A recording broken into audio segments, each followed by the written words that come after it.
कशा आहे तुम्ही? मला तुम्ही सांगा तुमची ऍडमिशन झाली का कमेंट बॉक्समध्ये? म्हणजे फॉर्म भरला का तुम्ही? आता बघा यामध्ये काय होतं माहिती आहे का? 22 तारखेनंतर प्रोव्हिजनल मेरिट लिस्ट लागणार आहे, डिस्प्ले होणार आहे म्हणजे उद्या. आजची तारीख आहे 21 जुलै 2026. तर याच्यानंतर तुम्हाला काय करायचं आहे माहिती आहे का? प्रोव्हिजनल मेरिट लिस्ट आल्यानंतर सर्वात आधी तुम्हाला तुम्हाला सर्वात आधी आपलं नाव, 10वी आणि 12वीचे मार्क आणि तुमचं का कॅटेगरी आणि तुमचं मेरिट नंबर हे बेसिकली पहिले बघ. कारण की काय होते माहिती आहे का, आपल्याला ग्रेव्हियन्स टाकायला टाइम मिळतो. तर समजा जर आपण हे केलं ना, म्हणजे वाट बघितली, तर आपल्याला हे टाकायला ग्रेव्हियन्स टाकायला सबमिट करता येते आणि त्यानंतर जेव्हा फायनल मेरिट लिस्ट होते त्यानंतर तुमचं चेंज होऊन येते. त्यामुळे जास्त काही प्रॉब्लेम जाणार नाही. तर तुम्हाला सांगू शकतो मी, तर प्रोव्हिजनल मेरिट लिस्ट आल्यावर लगेच काय करायचं, सर्व आपलं लिस्ट बघायची आणि बरोबर काय कुठं काय काही प्रॉब्लेम आहे तर ते बघून घ्यायचं. आणखी इन्स्ट्रक्शन म्हणजे जेव्हा फायनल मेरिट लिस्ट 27 तारखेला येतं बघा, 27 तारखेला लागत आणि जी पहिली आता प्रोव्हिजनल आहे ती उद्या लागत आहे. तर तुम्ही स्पेसिफिकली जी आहे ते बघून घ्यायचा. आता ही जी लिस्ट आहे ना, ही लिस्ट बघ जाऊ दुपारी तर लागणार नाही. हे फक्त संध्याकाळी लागणार. तुम्हाला लवकर दिसणार नाही. आणि तुम्हाला सांगतो की या लिस्टमध्ये कसं असते, जे तुमचा मेरिट नंबर असते ते 100% पुढच्या लिस्टमध्ये वाढते. पुढची जी फायनल मेरिट लिस्ट असते ना, त्याच्यानंतर तुमचा मेरिट नंबर वाढतो. तर तुम्हाला दाखवू शकतो मी. हा, हा. तर इथून तुम्हाला दिसून जाईल. हे बघा मागच्या वर्षीचे सीट हे आहे, राऊंड आहे. तर तुम्हाला दाखवतो मी. इथं राऊंड 1 2025-26. तर यामध्ये काय होत आहे माहिती आहे का? हम्म, आता अमरावतीचं सध्या आपण बघू कॉलेजचं. अमरावतीचं हे बघा इलेक्ट्रॉनिक्स अँड टेलिकम्युनिकेशन ब्रांच. इथे बघा इथे इथे बघा ओपनचा जो हे आहे म्हणजे त्या मुलाचं शेवटची होती 17,000वी रँक आहे त्याचं. बरोबर आहे. हे होय त्याचं फायनल मेरिट नंबर. ठीक आहे. तर याच्यानंतर तसा काही प्रॉब्लेम तुम्हाला येणार नाही. तुम्हाला तसं मी कळवतो. मला कमेंट बॉक्समध्ये सांगू शकता आणि जर काही अडचण आली तर कॉल पण करू शकता. तुम्हाला नंबर वंबर देऊन देईन मी. कोणाला जर कन्सल्टन्सी पाहिजे असेल, कारण की कसं आहे माहिती आहे का, हे काम खूप रिस्की असते. एकदा जर तुमच्या ऍडमिशन प्रोसेसमध्ये जर काही अडचण आली ना, तर कोणी अडवू शकत नाही. तर आता माझ्याकडे मला माहिती आहे कॉलेज कोणते चांगले आहेत तुमच्या पर्सेंटाईलनुसार. कोणी जर कुठं कुठं अमरावती, कुठे नागपूर किंवा पुण्याला कॉलेज पाहिजे असेल तर माझ्याशी कॉन्टॅक्ट करू शकता तुम्ही. ते बेस्ट म्हणजे त्याची थोडी फीज राहणार, पण त्या फीजचं तुम्हाला सोनं करून नक्कीच देणार मी. कारण की माझे पण काही कॉन्टॅक्ट्स आहे. टीचर लोकांसोबत माझे पण थोडे कॉन्टॅक्ट आहे. मी तुम्हाला सांगू शकेल की बा कोणतं कॉलेज बेटर आहे आणि कोणतं नाही. मग त्यानुसार सजेस्ट सांगा तुमच्या मार्कशीटनुसार सर्व करून द्याल. तर तुम्ही बघू शकता. आता याच्यानंतर माहित आहे का, जेव्हा फायनल मेरिट लिस्ट लागणार त्याच्यानंतर लगेच लगेच आहे ना कॅपराऊंड वनच्या आहे ना हे होऊन जाणार.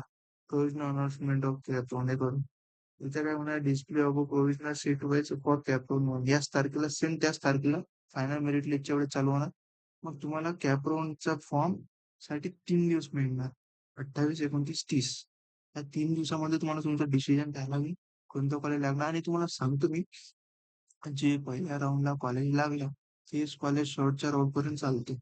त्यानंतर काय होते हे ते तुम्हाला कळतेच आहे. आता तुम्ही कमेंट सेक्शन मध्ये मला सांगू शकता तुम्हाला किती पर्सेंटेज आहे आणि तुम्हाला कुठचं कॉलेज. त्यानंतर त्यानुसार मी कमेंट करणार तर तुम्हाला शक्यतो जे लागेल ते उत्तर देणार. कारण की मी पण एक स्टुडंट आहे. मी सध्या आता माझा माझा 3 वर्षाचा अनुभव आहे. मी डिप्लोमा मध्ये पण आहे ना, माझी पॉलिटेक्निक झाली. त्यानंतर मी डायरेक्ट इंजिनिअरिंगला आलो. इंजिनिअरिंगला माझे मी दोन दोन कॅपराऊंडचा मला अनुभव आहे आणि मी आता पण कम से कम 15 तरी कन्सल्टन्सी घेतली. कम से कम 20 मुलांची मी आतापर्यंत कॉलेज लावून दिले आहे. त्यामुळे काही प्रॉब्लेम जाणार नाही आणि मला याच्यातला पूर्ण अनुभव आहे. कसं असते, कसे प्रोसेस असते. हे मी लेट व्हिडिओ बनवत आहे. हा माझा पहिला व्हिडिओ नाही आहे. याच्या आधी बनवलाय. पण ते एवढे काही बनवले नाही मी. त्यामध्ये एवढं काही लक्ष दिलं नाही. चला. ठीक आहे. आणखी काही जर अडचण असेल तर सांगा मला. तुम्हाला सांगतो मी. तुमची जर कास्ट व्हॅलिडिटी नसन आली आहे, जे पण रिझर्व्ह कॅटेगरीचे कास्ट व्हॅलिडिटी नसन आली आहे, तर रिसिप्ट असेल तर ते आता तुम्ही याच्यावर अपलोड केलेली आहे. तुम्हाला सांगतो, जर कास्ट व्हॅलिडिटी जर तुमची नसेल आली तर काढून घ्या.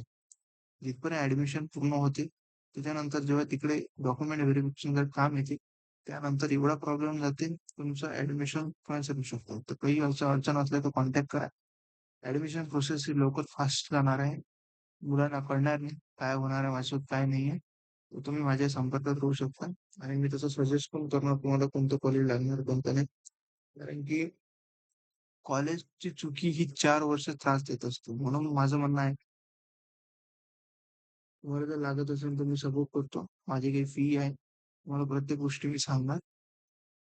फीचं बघू नका तुम्ही. कारण कसं आहे माहिती आहे का, आपण फीचं बघतो ना, पण तिकडे काय होतं माहिती आहे का, 4 वर्ष बघून वेगळ्याच कॉलेजमध्ये वेगळीच ठिकाण, आपलं भविष्याचं प्लेसमेंट सर्व बघायला लागतं.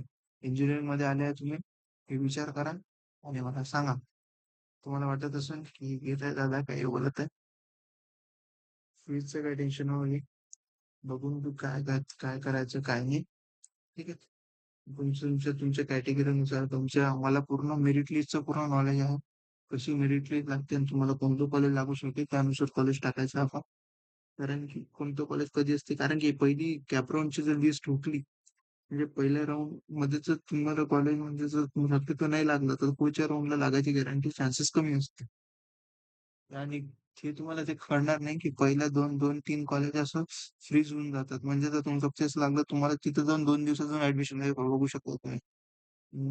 आता पहा काय म्हणत आहे, डिस्प्ले द राऊंड वन 2 तारखेला याचा डिस्प्ले होणार आहे. 3 दिवसात तुम्ही फॉर्म भरणार, एक दिवस घेऊन घ्या तेच होता. मग ते एक्सेप्टेशन माहिती आहे का कधीपर्यंत जर फ्रीज झाला ना, तर 3 ते 8 म्हणजे 3 दिवसात तुम्हाला शक्यतो करून जाणंच आहे. त्यानंतर डिस्प्ले वॅकन्सी, मग त्याच्यानंतर माहिती आहे ना, तुम्हाला एवढा टाइम मिळतो ना तेवढा तुम्हाला जास्त लागतो. तुम्ही जर नाही गेलं तर बघा हे 6 तारखेला हे डिस्प्ले होऊन जातं. तुमच्याकडे 3 दिवस राहते, तुम्हाला तिथे जाऊन जावं लागते. ऍडमिशन शक्यतो कोणते आहे ते घ्यावे लागते आपल्याला, कोणते पेजेस असते कोणते नसते. आणि फीचा प्रॉब्लेम असतो तर मला सांगा तुम्ही, त्यानुसार मी तुमचं कॉलेज अलाउड करतो तुम्हाला. आणि तुम्ही ऍडमिशन तिसऱ्या राऊंड नंतर जाऊन घेऊ शकता. फक्त पहिल्या राऊंडला जरी कॉलेज लागलं असेल, तिसऱ्या राऊंडला जाऊन तुम्ही ऍडमिशन घेऊ शकता. फीज आपला सीट रिझर्व करून ते पूर्ण मला नॉलेज आहे, त्याबद्दल तुम्ही शंका बाळगू नका. ते फक्त कॉन्टॅक्ट मध्ये राहा, तुमचं सर्व काम करून देतो. ठीक आहे. व्हिडिओ आवडला असल्यास चॅनलला सबस्क्राईब करा, व्हिडिओला लाईक करा. भविष्यामध्ये असेच काही अडचण आल्यास समाजाच्या संपर्कात राहा.